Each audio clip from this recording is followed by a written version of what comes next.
Садыр Жапаровка дагы, Канчыбек Ташиевке дагы тиешелүү. Мадымаровка асылганда дагы бул маселеде этият болуу. Анткени эртеңки күнү ошол жана 275 гектар жер боюнча, 275 метр жер боюнча силер ушул маселе боюнча чегараны чечесиңер. Мадымаров жер сатып берди деген сыяктуу сөздөрдөн этият болуш керек да. Бул боюнча башкы прокуратура иш козгоп, Мадымаров суракка бир канча жолу кирип чыкты, парламент макулдук бербей, жопко тартылбай калды да. Бул маселеде өтө этият болуш керек. Анткени бул жер маселеси, анан коңшу мамлекет менен мамиле дагы ошого жараша көз каранды болот. Ассаламу алейкум, урматтуу достор.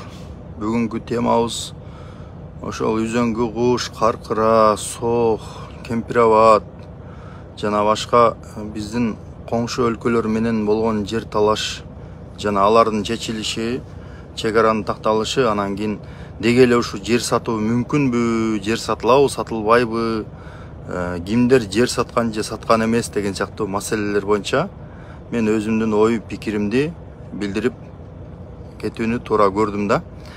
Ошондуктан мындай элге баягы туура маалымат берүү мен мисалы жарандык милдетим деп эсептейм.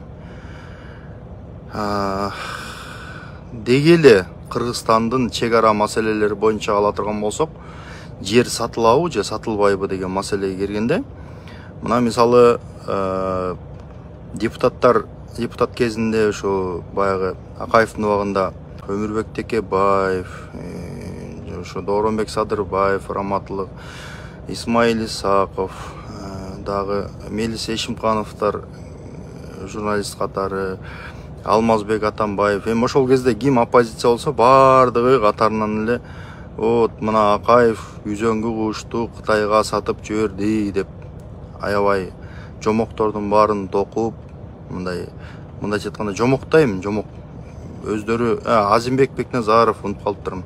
Азимбек Бекназаров эң башкы дүрбөткүч да, эң башкы дүрбөткүч. Анан неме ушундай эме да, мындай ушундай маалыматтарды баягы текшербей туруп, анан кийин жалпы коомчулукка жарыялап, анан кийин элди дүрбөтүп ушундай тиги көп мындай баягы туура эмес саясат жүрдү да. Анан ошол кезде бийликтин алсыздыгы, мисалы элге өзүнүн саясатын туура түшүндүрө албагандыгында болду. Мисалы Акаевдин алсыздыгы эмне болду? Эми койчем, ушу оппозиция экенин мейличем, айта берсин, сүйлөй берсин, дей берсин деп көз жумуп отуруп, анан этегинде күчөп кеткенде, алар болсо ошол жанагы элдин жалын баса албай, анан кайра күч колдонуп, аны дагы туура колдоно албай, анан этеги жанагындай бир каргашалуу көптөгөн окуялар, туура эмес иштер болуп кетти да. Буга объективдүү жана субъективдүү көп себептер бар. Мен узак кетпей жер маселесине кайтып келе турган болсом, ушул чегара тактоо маселесинде Кыргызстандын аймагына келе турган болсок, Кытай менен чегара талашта жалпы Кыргызстандын аймагында бир болжолу менен бир 5 участок болгон.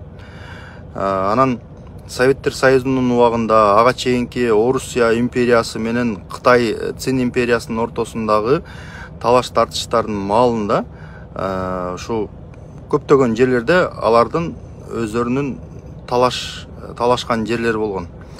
Тиги Орусия империясы же СССР Кытайдан эмес, Кытай ошол СССРдин аймагынан, Орусия империясынын аймагынан, анын ичинде биздин аймактан көптөгөн жерлерди талашып келишкен.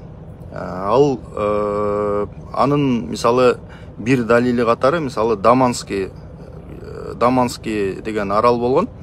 Иракка чыгышка жакын, мындай ошо Кытай менен чегаралаш жерде.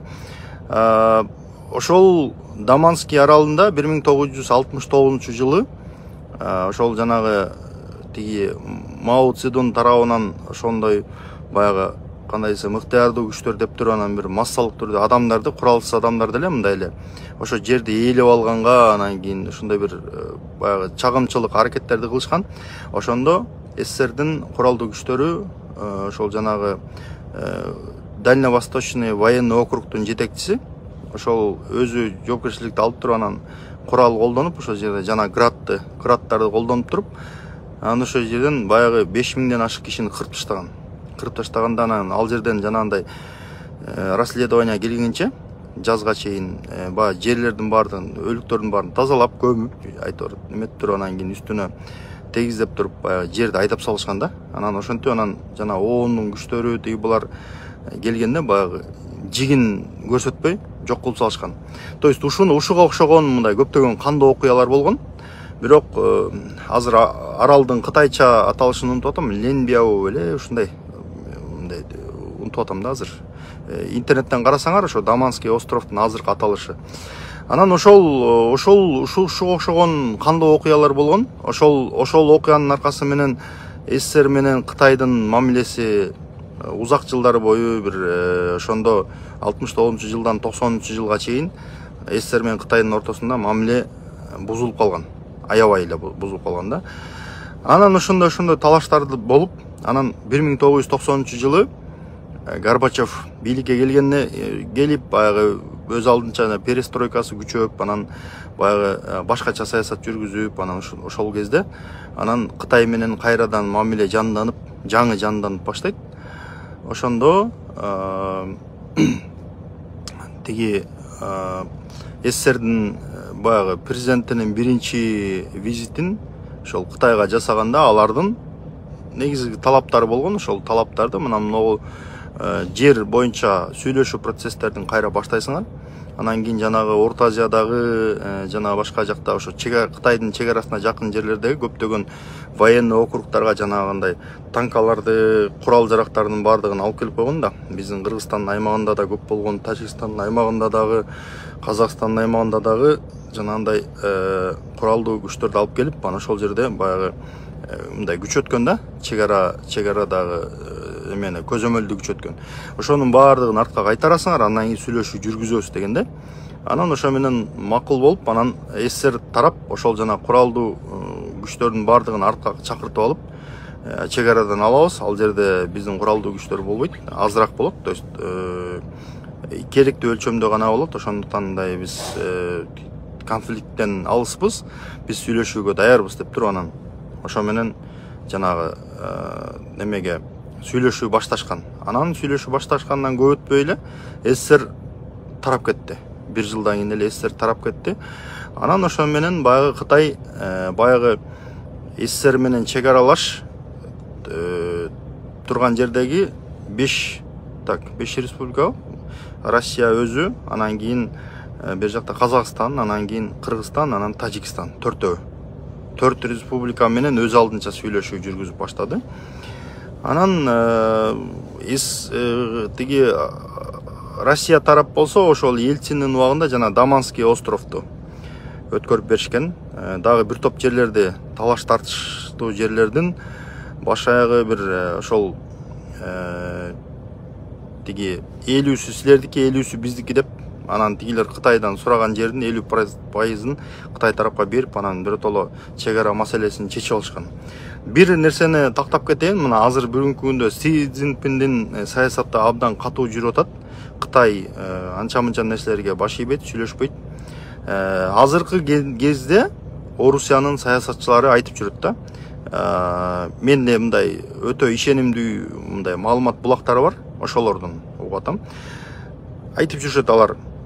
Ушу Цзэн Цзэминдин убагында, ал кезде Кытайдын тиги эң биринчи жанагы Дэн Сяопиндин шакирти болгон, эң биринчи Кытай Эл Республикасынын төрагасы Цзэн Цзэминдин убагында аябай бизге ыңгайлуу кылып чечип алыптырбыз, абдан жакшы болгон экен деп азыркыга чейин сүйүнүп жүрүшөт экен. Казакстан болсо, ошол жана талаш жердин 60%-ын берип, 40%-ын алган. Ал эми Кыргызстанда расмий маалыматтар боюнча ошо талаш жерлерде жанагы Хан Тенгрини талашкан, толук түрдө алабыз деп. Анан кийин Үзөңгү кууш, анан кийин Эркештам, анан ошо мен билгенден 3 чоң участок бар негизги. Анан кийин жалпы 5 участок болгон да, калгандарын унутуп атам азыр.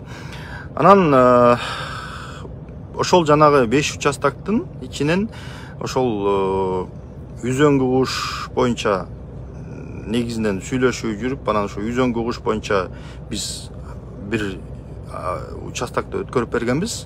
Анан жалпы чек ара тилкелери боюнча алганда алардын талап кылган жеринин 70% Кыргызстан тарапка өтүп, 30% алар тарапка өткөн. Эми алар дагы, ал жерлер дагы үзөңгү куштун аркы тарабы, өзүңөр жакшы билесиңер, ал жакта кытайлык кыргыздар жайгашкан Кызыл Суу автоном облусу бар.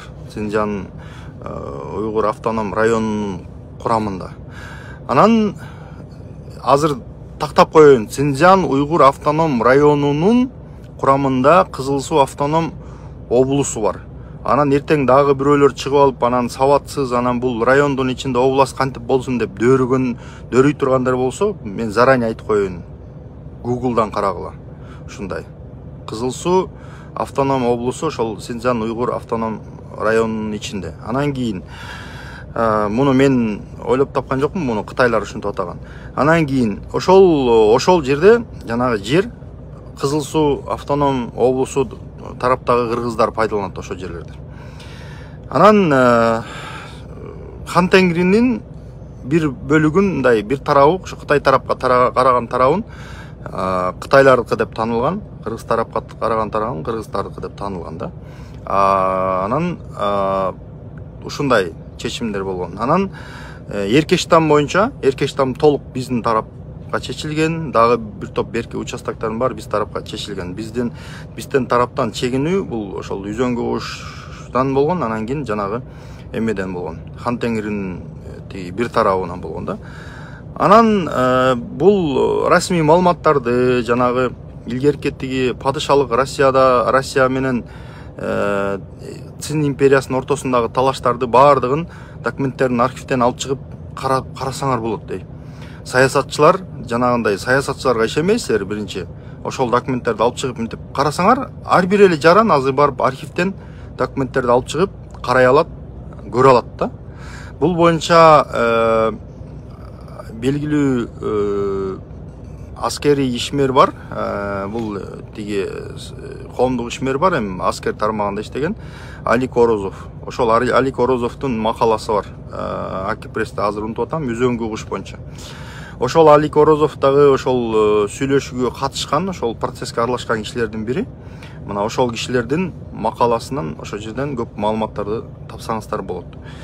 Анан мен ошол Кыргыз-Кытай чек арасы боюнча талаш тартыш күчөп аткан малда, ошол кезде 2002-2003 жылдары, 2001 жылы бул маселе чечилип, парламенттен 2002 жылы ратификация болуп, анан ошондон кийин Аксы окуясы, жанагындай Аксы окуясы орун алды. Анан ошол кезде ызы-чуу болуп атканда мен бир катар мындай, мен мисалы биринчи кезекте кайсы маалыматтарга таяндым, ошол кезде мен жаш бала болчумун, аябай мектепте окуган бала болчумун. Бирок мага кызык болду аябайчы бул маселе боюнча. Азаттыкта угам, анан Асаба гезитин, Агым гезитин окуйм. Бирок ошого карабай мага мындай ал маалыматтар көп жага берген жок да. Анан өкмөттүк гезиттерден болсо Усубалиевдин макаласын окуп калчумун. Анан ал кишинин позициясын көрдүм. Ал жанагы мен айткан көп фактыларды келтирип тур.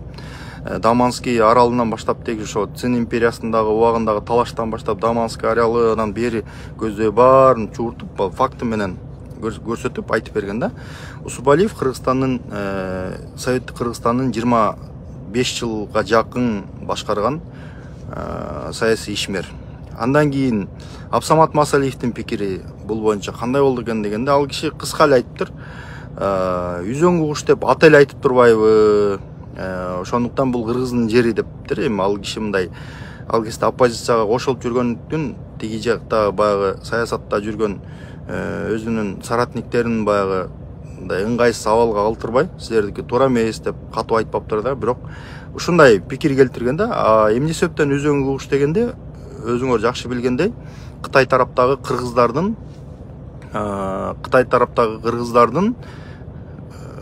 тиги колдонгон жайлоосу. Алар да колдонот, бияктан биз колдонобуз да. Эми албетте ошол Кызыл Суу кыргыздар турган жери деле биздин жер. Бирок жанагы Орусия империясынын убагында ошондой туура эмес саясаттын айынан ушинтип чечилип кеткен. Алар биздин тиги кызыкчылыгыбызды эске да алган эмес, неметкен эмес. Анан Кытайлар болсо дагы талашып, анан акыры ушундай маселеге келип такалган. Анан мага ушул эки жетекчинин пикири аябай мындай маанилүү роль ойноду. Анан кийин Абсамат Масалиевич баягы мындай тиги терең баягы аргументтерди деле келтирбептир, ал баягы жалпысынан айткан да. Эми ал киши деле билет, бул жер негизи ал жерди сатып жибергүш мүмкүн эмес экенин, анан ал жерде Кытай тараптан бир тараптуу толук түрдө талашып алып алыш дагы мүмкүн эмес экенин ал киши жакшы билет. Эми андан кийин каркыра маселесине келели. Бул каркыра маселеси дагы ошол 2001-2002 жылдары негизинен мындай чечилип баштаган маселе. То есть каркыра эле эмес, өзү бул кыргыз-казак чегарасын тактоо боюнча делимитация, анан кийин демаркация маселеси боюнча. Бирок ошол делимитация маселеси толук түрдө тиги баардык жактан ратификациядан өтүп бүтө электе эле казак тарап бир тараптуу демаркация кылып алышкан. Демаркация деген бул эми чегарада белгилерди, же сызыктарды коесуң, же белгилерди коесуң, же казык кагасың, же зым тартасың. Эми ар кимдин шартына жараша ар кандай формада чегара аныкталган чегараны, картада аныкталган чегараны мындай физикалык түрдө белгилейт. Анан ошол демаркацияны 2003 жылы эле алар бир тараптан чечип алышкан. Анан бул маселе мындай болуп калганда, кыргыз казак чегарасынын ортосундагы талаштуу маселелердин баардыгы негизинен президенттер тарабынан макулдашылып, анан кыргыз казак өкмөттөр тарабынан тиешелүү чечимдердин баарына протоколдорго кол коюлуп, анан кол коюлгандан кийин анан ал протоколдорду закон о протоколе, протокол жөнүндө мыйзамды парламенттен ратификацияга бергенде, Казакстандын парламенти албетте дароо эле чечип берген ал маселени. Анткени ал жерде ал жакта бийлик аябай күчтүү болгон. Ал эми Кыргызстан тараптан парламентте эл өкүлдөр жыйыны тарабынан кабыл алынган. Эл өкүлдөр жыйыны Аскар Акаевдин саясатын колдогондуктанбы, мындай ал жерде же болбосо баягы мамлекеттик иштерде иштеген, анан жанагындай бир мындай практиктер көп болгондуктанбы ал эл өкүлдөр жыйыны колдоп берген. Анан мыйзам чыгаруу жыйынына келгенде өтпөй калган. Анан Аскар Акаевич өзү дагы катуу көңүлдөнгөн эмес окшойт. Анткени өзүңөр жакшы билгендей, биринчи жана Кытай Кыргызстан маселесинде чегара чечкенде жанагындай Азимбек Бекназаров окшогон популисттер тиги ызы чугулуп анан өткөрбөй коюп, анан ошо менен жанагындай жаңжалдар чыгып кеткен да, жана анан кайрадан добушка коюп, анан ошентип өткөндөн кийин жанагындай акса окуясы болгон. Ошондон кийин баягы ратификацияга анча көңүлдөнгөн эмес да. Ошо бул маселе мага эле керек бекен дегендей мындай мамиле кылган окшойт ал киши. Анан ошо менен ратификация болбой калган. Парламенттен толук мыйзам чыгаруу жыйынынан өтпөй калгандыктан ал ратификация мындай аягына чыкпай калган да. Анан ошол менен бул 2005 жылы бийлик алмашуу болду, элдик толкундоо болду. Анан кийин анан бийликке Бакиев келди. Анан Бакиев келгенден кийин Казакстан тарап болсо, баягы эми мында биз ратификация кылдык, эми силер толук ратификация кылып бергиле деп алар талап кое баштады. Туура талап да. Чегараны биротоло чечиш керек. Анан кийин ошо менен 3-чү чакырылыш, ал жерде мына чаарбаш чакырылыш болчу, өзүңөр жакшы билесиңер, мына жактан жинди парламент болчу. Бакиевдин ал жерде толук сөзү өтмөгөн эмес. Анан кийин ал жерде Азимбек Бекназаров окшогон көптөгөн саясатчылар бар болчу. Анан ушул маселеге келгенде ал чакырылыш колдомок эмес, ал жака киргизилген да жок. Анан 2007 жылы Бакиев ал чакырылышты указы менен таратып туруп, анан кийин кайра шайлоо өткөрүп, анан жана Ак жол партиясы басымдуулук кылган парламент келген. Ошондо 90 депутат шайланган партиялык тизме менен. Анын ичинен ошол 71 депутат Ак жол фракциясынын тиешелүү депутаттар болгон. 11 депутат, жаңылбасам, социал-демократтар партиясынын депутаты болгон. Ал эми 9 депутат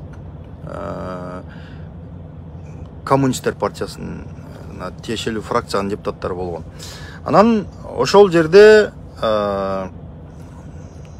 парламент тарабынан ошол ратификацияга коюлганда ошол 2008-жылы бир январь айынан баштап парламент ишке киришти. Ошондо бир жай айларында ошол ратификация маселесин карап, анан аны караардын алдында дагы ошол парламент негизинен ак жол басымдуулук кылган парламенттин өкүлдөрү барып, ошол жерде чек арага барып, эл менен жолугушуп, бул чек ара кандайча ушундай чечилген, эмне себептен каркара жайлоосундагы бир бөлүк ошол жерге берилген деген маселеге барып мындай көз салып, ошол жерде элдер менен Сынташ деген айыл менен, Сынташ беле же Санташ беле, ошону билгендер тактап койсоңор, ошол айылга барып жолугушуу өткөрүп, анан алар менен тактап, бизге мына жер биз мына жайыт катары пайдаланабыз, ушул жакты берсин, а казак тарап могу жакты алса болот деп.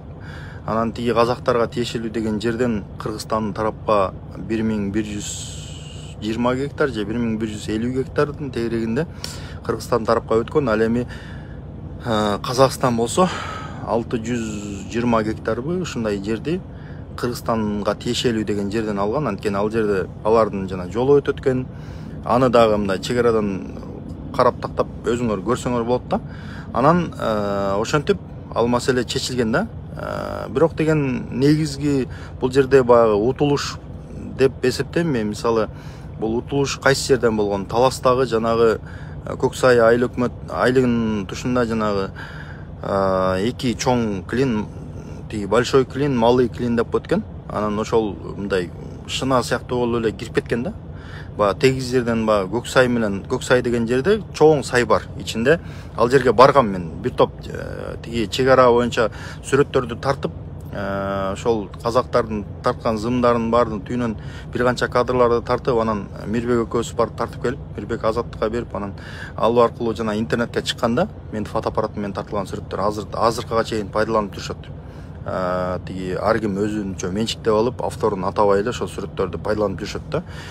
Ошол жерде жанагы Көксайда айылынын тушунда ошол Казакстан менен чек араны бөлгөн, ортодо мындай жашыл баягы ичин мындай токой сыяктуу, анан чоң аң бар да, мындай сай. Ошон менен суу кетет, анан ичи ошо көктөп калганда баягы дарактар бар ичинде. Анан ошол сай менен баягы чек ара бөлүнөт да. Анан негизи сайдын нар жагында дагы жанагы Чыңгыз Айтматовдун чыгармасындагы тиги Анатай, анан Султан Мураттар жанагы кош айдаган жерлер баягы чыгармада жазылат эмеспи? Ал жерлер болсо жана илгери Советтер Союзунун убагында Казакстан менен Кыргызстандын ортосунда пленхоз түзүлүптүр. Мындай жанагы пленхоз да. Анан пленхоз түзүлүп, анан ошол жерге Кыргызстан дагы жер берген, анан Казакстандагы Жамбыл областынан жер берген. Анан ошол жерде ошол пленхоздун мындайча айтканда чарба да мындай. Анан ошол чарбанын конторасы Казакстан тарапта жайгашкан. Анан ошол менен баягы Кыргызстан тараптан берген жана сайдын нар жагында жерлердин баардыгы автоматтык түрдө баягы пленхоздун тиги немеси конторасы тиги эмеге өткөн үчүн, баягы Казакстан тарапта болгон үчүн баягы жердин баардыгы кеткен. Бирок деген албетте бул 91-жылы баягы ошонтип эле мындай ага эч ким көңүл деле бурбаптыр. Өтө көп жер эмес, бирок ошол жерде бир аз жер бар. Анан бирок деген албетте чек ара мындай чек ара чечилгенде кандай чечилет? Чек ара эгерде тоо болсо тоонун кыры менен чечилет. Эгерде дарыя болсо дарыянын нугу менен чечилет да. Ал жерде бер жагында дарыя бар. Ошол дарыя менен жанагы Көксайдын ичиндеги дарыя бар, суу бар. Ошол суу менен чечилген. Анан баарынан таң калыштуусу ушул жанагы Көксайдын тушунан жанагында келип туруп баягы 4,5 миң гектар, жалпы 4,5 миң гектар, ошол жерде бирөөсү 2600 гектар, анан кийин экинчиси болсо 1900 гектар. Ошол чоң клин, анан кийин чакан клин экөө эки жерден кирип кеткен. Картаны карасаңар, Талас областынын этек жагында, ошол Жамбыл менен чектешкен жагында, ошол жакта ошондой бир эки чоң клин бар. Азыр Google картадан карасаңар, ошол жерде деле көрүнүп турат.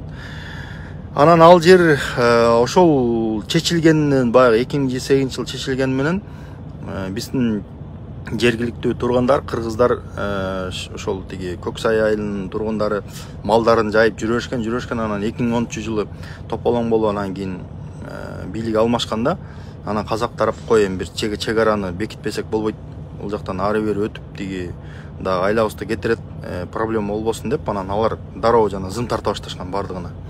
Анан ошол зым тартканда баягы чек ара аныкталган жер боюнча анан зым тартканда анан жергиликтүү тургундар чурулдап чыгышкан. Алиби газетасына да келишкен, тиги Азаттык радиосуна кайрылышкан. Мирбек иним Азаттык радиосунун Талас областы боюнча кабарчысы болчу, анан экөөбүз барып ошол жерде жанагы Эмири деген байке алып барган. Анан дагы бир байке бар эле, унутуп калдым атын.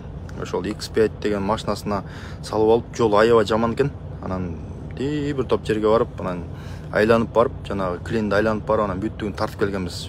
Берде баягы Көксай айылы турса, Көксай айылынын үстүндө жанагы Клин тосуп калат экен да. Анан Көксай айылынын жашоочулары өздөрүнүн жана үлүш жерине барыш үчүн жана Клинни чоң бир канча километр айланып калышат экен. Ушундай бир чоң проблемалар жаралган. Анан ортодо биз ызчуу кылып, баягы жок дегенде ортосунан бир коридор кылып, мындай ачып койбойсуңарбы, биз кирип чыгып туралы деген сыяктуу сунуштар болуп, анан бийлик менен сүйлөшүүлөр жүрүп, ушундай бир ызчуу болгон, бирок толук түрдө чечилген жок окшойт. Анткени Казакстан күчтүү мамлекет болгон үчүн дароо чек арасын жаап, анан кийин болду, чек араны тактадык, ошо менен болду, тынч жашайлы, чек арадан ары өтпөй, бери өтпөй, атайын ачылган пункттардан гана өтүп тургула, башка жактан алыш бериш болбойт деп так келсе алар ушинтип баягы жаап коюшкан. Анан албетте ошондой утулуш болгон күндө деле ал жерде деле бирөө сатып жүргөн жок, эч ким сатып жүргөн, мындай сатып жүрүш мүмкүн эмес да, өзү негизи практикада чек араны минтип эле жаап салыш, мындай жол болсо могу жерде мен алчы, мына могу жерде бердим сага, ал баланча акча бер, алып кел деп туруп анан кол коюп туруп эле анан жерди берип сала албайт. Ал жерде деген чек араны такташ үчүн жана паритетный комиссиясы бар, ушу төмөн жактагы айыл өкмөттө иштеген кызматкерлерден баштап чек ара кызматынын өкүлү, ал жерде жанагындай бүт тараптан өкүлдөрдүн баардыгы кошулуп, комиссиялар түзүлүп, эки мамлекеттен комиссиялар түзүлүп, анан кийин алар бүт аныктап, анан өкмөткө сунуш берип, анан өкмөт аралык комиссиялар отуруп алып сүйлөшүп, анан ушинтип чечилет. Бул деген бир канча тепкичтер аркылуу чечилет. Буну аким же губернатор же болбосо бир министр же болбосо премьер-министр же президент жалгыз өзү эле минтип чечип кое албайт да. Ушул нерселерди мындай туура түшүнсөңөр, жөн эле тиги көрүнгөндө эле жер сатты деп бакыра бербейчи. Бул сөз азыркы учурдагы бийликке дагы тиешелүү. Эмне себептен? Анткени Адахан Мадымаров жер сатып жүрдү деп азыркы бийликтин өкүлдөрү дагы чыгып алып кээде кыйкырып алышат да. Баткендеги жанагы айланма жолду тиги 275 метрди жерди тиги Мадымаров тажиктерге берип салды деп биздин урматтуу аксакалыбыз Мамат Айбалаев баш болуп азыркы күнгө чейин кыйкырып жүрүшөт. Мен оюмча бул саясат да. Кандайдыр бир ар ким баягы өзүнүн кызыкчылыгын чечүүнү көздөгөн бир саясат болуш керек. Анан ал кишинин кандайдыр бир кызыкчылыктары бардыр. Мисалы мен үчүн бул жерде Мамат Айбалаев дагы, Адахан Мадымаров дагы мындай мен үчүн мындай айтканда бейтааныш эле адамдар. Эми албетте алар менен жолуккам, мындай көргөн жерден салам деп. Мамат Айбалаев аксакал келип интервью берип кеткен биздин газетага. Бирок бул жерде баягы кандайдыр бир деңгээлде бир кызыкчылыктын аркасынан да ушундай оюн жүрүп атат окшойт да. Бирок ал протокол деле Мадымаров барып туруп анан ошо жерди сатып берели деп анан тажиктерден акча алып анан мен могу жерди силер алып бергиле, пайдаланып бергиле деп көзчүм давай деп туруп берип салган жок да. Акаев дагы жер саткан жок, Бакиев дагы жер саткан жок, Мадымаров дагы жер саткан жок. Ошол эле убакта мына бүгүнкү күндө Ташиев менен Жапаров жана чек аралар тактап атат. Булар да жер саткан жок. Сатайын деген ой да жок да. Ушул нерселерди мындай так биле жүрүш керек. Болгону кайсы бир жерлерде мисалы уступкага барышы мүмкүн. Мисалы Кытай менен алганда, Кытай билесиң, мисалы Үзөң угуш деген жер бул Кыргыздын жери да. Бирок Кытай менен сен кантип талаша аласың? Макул. 100% көрүп турасың, тиги Үзөң угуш эмес, наркы жакта тиги Кызыл Суу автоном облусу дагы кыргыздар жашаган жер, ал Кыргыздын жери. Испокон веков ошол жерде кыргыздар жашаган да. Бирок аны кантип тартып ала аласың? Күчүң барбы ага? Армияң барбы? Мүмкүнчүлүгүң барбы? Жок. Сен эмес, ошол кезде тиги дүйнөдөгү экинчи держава деп жүргөн тиги Кытайдан күчүм кем эмес, ашсашат кем эмес деп жүргөн Орусиядагы ошол кезде ошентип талаш жерлерди 50-үсүн сен ал, 50-үсүн мен алайын, тынч жашайлы, ынтымакта жашайлы деп бөлүп берген да. Анан бизге окшогон кичинекей мамлекет жерин талаша да албайт. Биз реалист болушубуз керек, анан реалдуулукту таанышыбыз керек да. Закон боюнча мындай, анан эреже боюнча мындай деп отура берсек, ал айтат билгениңди кыл деп коет анда. Анда могу жерлерди да бересиң, ол болсо биз тынчыбайбыз, чегараны талаша беребиз дейт. Эгерде ошол маселечи, мен бир нерсени айтайынбы? Эгерде ушул маселе Цзяньземинден Ху Цзиньтао экинчи төрага, жанагы Ху Цзиньтао келбеди билге. Ху Цзиньтаого калганда бул аябай татаал чиеленишкен маселе болмок. Анда ал маселени Аскар Акаевич да чече алмак эмес, ал маселени Курманбек Салиевич да чече алмак эмес, азыркы бийликтегилер да чече алмак эмес. Анан кийин баарынан дагы күлкүнү келтирген нерсе, мисалы Алмаз Шаршенович Атамбаев президент болуп турганда Кытайга барды визит менен. Аны ошол жерден мынтип айтып атат. Кыргыз-Кытай мамилесиндеги эң маанилүү нерсе бул мамлекеттик чегаралардын такталышы деп турат. Мамлекеттик чегараны ким тактады? Акаев тактады. Ошол чегараны тактап атканда Атамбаев болсо өңгөчү үзүлгөнчө кыйкырып жүргөн да. Ошол үзөңгү кушту Акаев сатып берди, Кытайга сатып берди деп кыйкырып жүргөн да. Көп саясатчылардын бири болгон. Бирок өзү бийликке келгенден кийин ошол маселени приоритет кылып мактап атат да. Ошол маселени чечипсиң, жакшы чечипсиң, рахмат деп, жок дегенде ардак грамота берип койбойт. Кечке өңгөчү үзүлгөнчө кыйкырат, Акаев сатып кетти, Акаев мынтип кетти, антип кетти депчи. Бирок убакыт бардыгын таразалап атат. Эми алардын ишмердүүлүгүнө, башка ишмердүүлүгүнө ар ким ар кандай баа берет. Бирок мен чегара маселеси боюнча мына ушуларды айтам да. Анан неме боюнча Кемпир Абад боюнча. Бул Кемпир Абад деген бул баягы бүгүнкү күндө Ташиев менен Садыр Жапаровдун тушундагы гана маселе эмес. Бул деген Советтер Союзунун убагындагы башталган маселе. Бул Туртак Нусубалиевичтин убагында ошол Өзбекстан тарап, Өзбекстандын жетекчилиги өтүнүч менен, Москванын макулдугу менен ошол жерден баягы алар болсо жанагы суу сактагыч куралы, ошол жерде суу кетет да. Тиги суу Кыргызстан тараптан агып атат, Өзбекстан тарапка кетип атат. Анан ал сууну болсо мага берет да. Аны пайдаланыш керек. Анан алар айтат, ушундай биз мына суу сактагыч куралы Өзбекстандын акчасы менен силер мына баланча гектар жер бергиле. Мен азыр баягы немесин баягы документте канча аныкталган, канчасы берилген, канчасы алынган, ошол боюнча мындай маалымат айтылган, бирок болжолдуу түрдө маалымат айтам. Ошол бир 7300 гектар, примерно бир 7300 гектарбы канча болсо, ошонун бир 6000 гектардайын берип туруп, анан калган бир 1300 гектар жерин Өзбекстан бербей койгон да. Аны болсо Усубалиев да өзүнүн китебинде жазыптыр. Анан мындай ал жерде жанагы жер, мисалы Кыргызстан жер берет, 7300 гектарда жер берет. Ал жерге болсо Өзбекстан плотина куруп, суу сактагыч курат. Анан суу сактагычтын дээрлик бардыгын Өзбекстан пайдаланат. Анткени ал Өзбекстанды карап турат, ал суу тиги өйдү көздөй, Кыргыздарды көздөй агып чыгара албайсың. Кичине чет жактан пайдаланышат дейт, бирок анча деле көп пайдаланышпайт. Негизинен суу Өзбекстанга кетет да. Анан ошонун ордуна башка жактардан Өзбекстан жер берип тур, бирок 1300 гектар жеткирбей берген да. Анан Усубалиев айтат, ушундай 1300 гектар жерди жеткирбей берип, анан өзбек туугандар ушу жерди бергени келгенде тырышып туруп алышты дейт да. Анан ошол маселе чыкканда дагы мен Асаба кезинен окуп калчумун, ар ким баягы региондон бир аксакалдар жазганда ушинтип Усубалиев тиги Кемпир Абадты сатып жүргөн, же болбосо берип салган Өзбекстанга деген макалаларды окуп калчумун. Анан бул Кемпир Абад деген эмне маселе, бул кайсы суу сактагыч деп анан кийинчерээк анан түшүнө баштадым. Анан мына кече жакында бул маселе чыкты.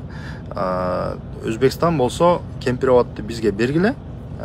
Биз болсо ошол жанагы 1300 гектар калып калган жерди дагы берели. Анан ошо менен бул маселеге мына чекит коелу. Жер силердики болот, бирок суу үстүндөгү суу биздики болот. То есть Өзбекстандык болот. Ошол менен мындай маселени жабалы, чегара маселесин чечели деди. Анан ошол жерден баягы Ташиев ичинен бир аз олдоксон сүйлөп алдык окшойт эми. Жанагындай 100 гектар деп коюп турмун, анан көрсө 100 гектар эмес, ал жерден 50 гектар бере турган болдук.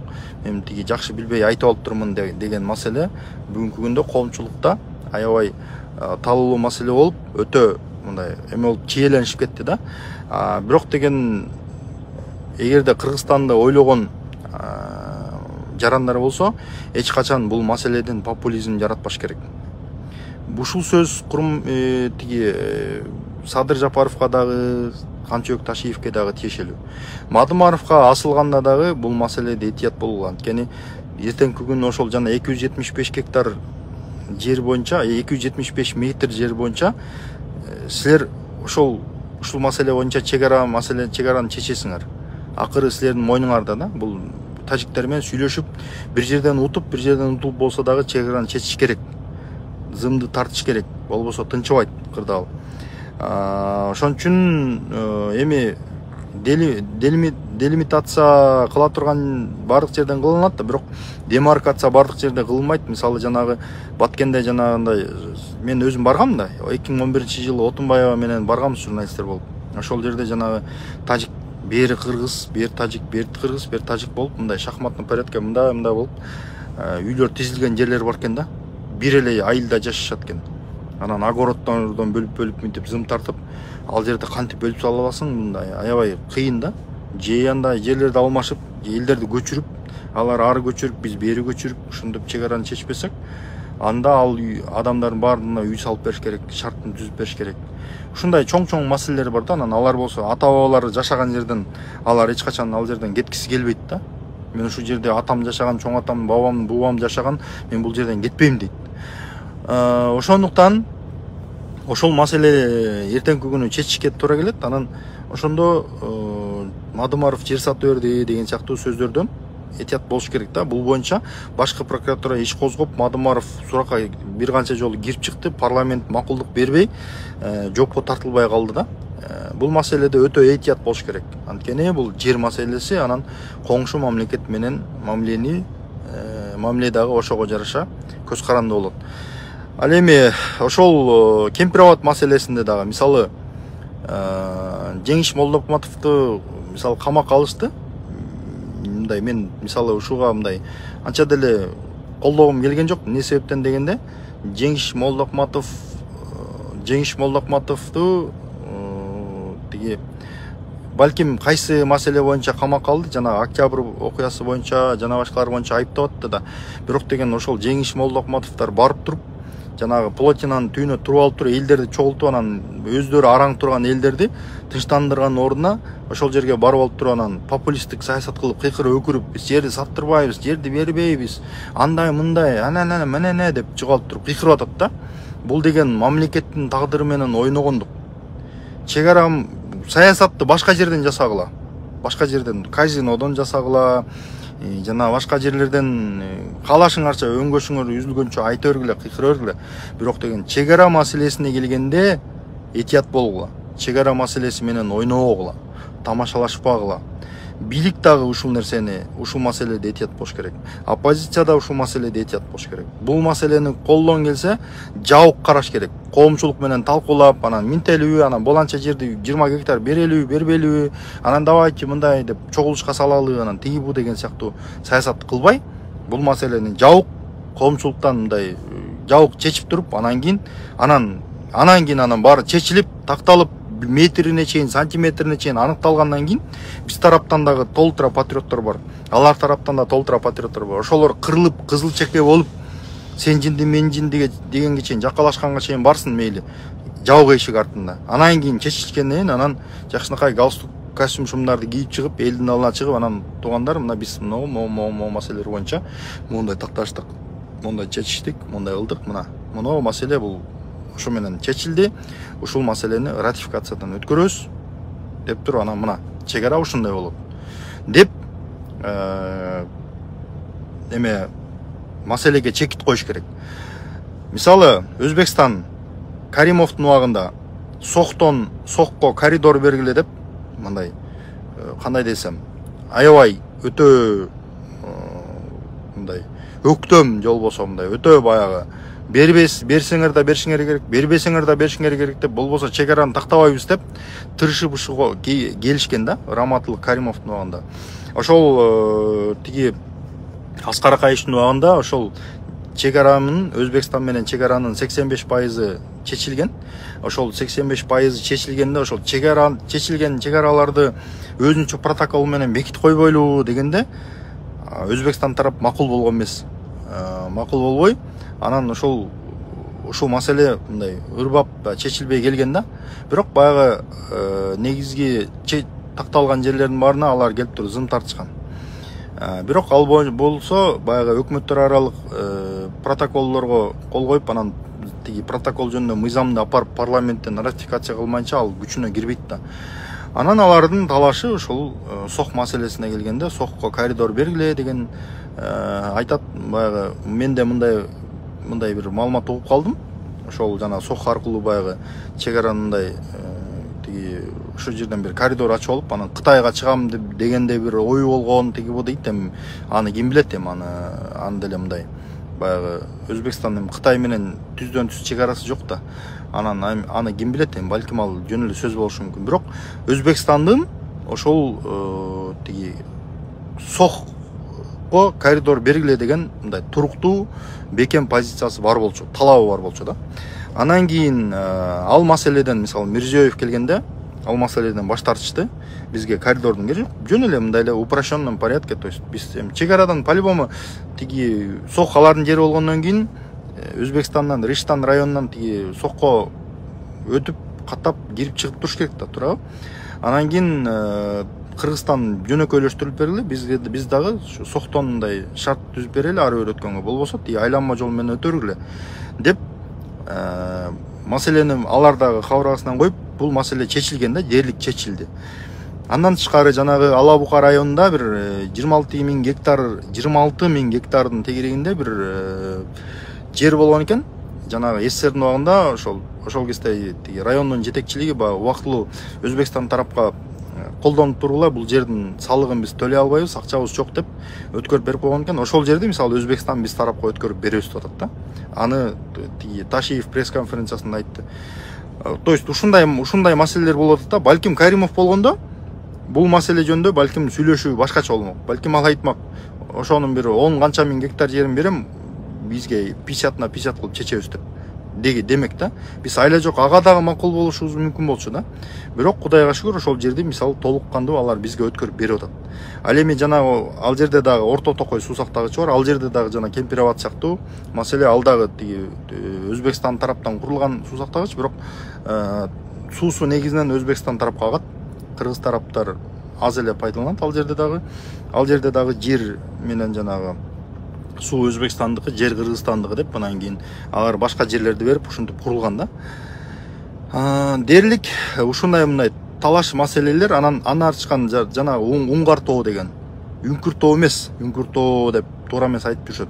Уңкар тоо, Уңкар деген баягы жанандай мындай карга окшош, унга окшош мындай бир апапак эмеле бубак баскан жер экен да. Анан ошондон улам Уңгар тоо деп айтылып калган экен.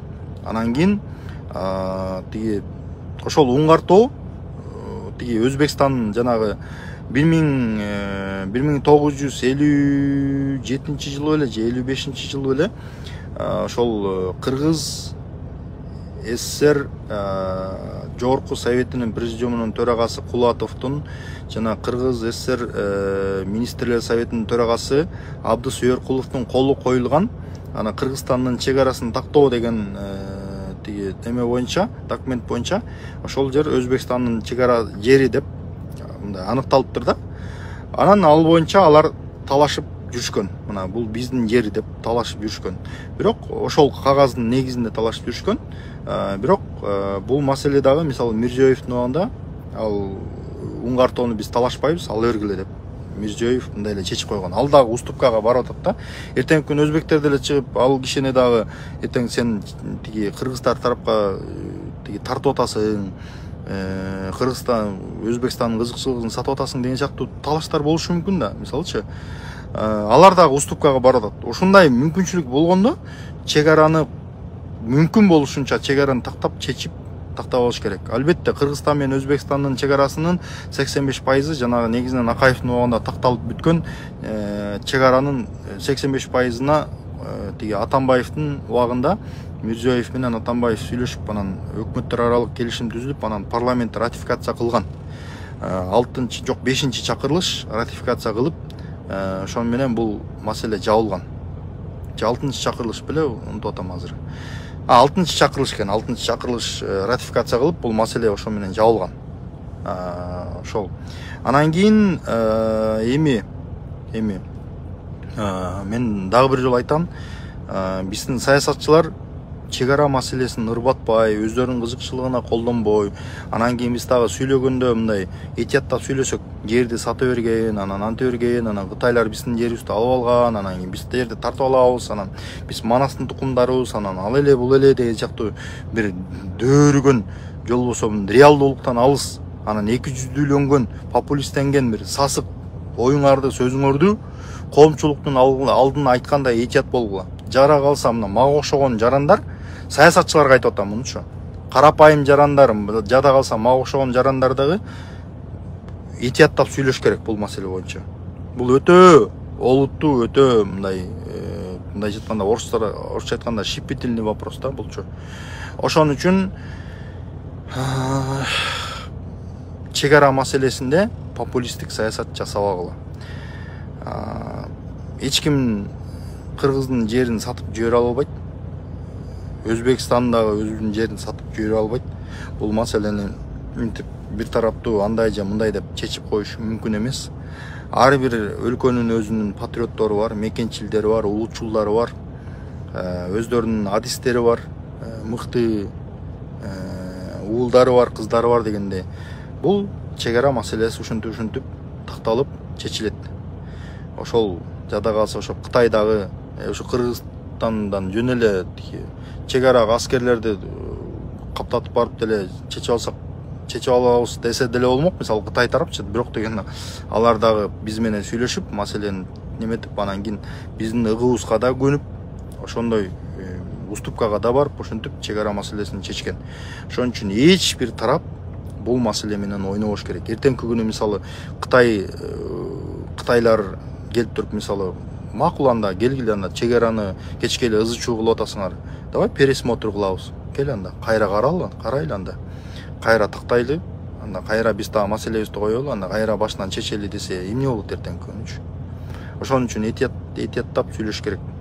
Биздин улуу коңшубуз жаныбызда турат. Экономикалык абалыбыз ошолордон көз каранды.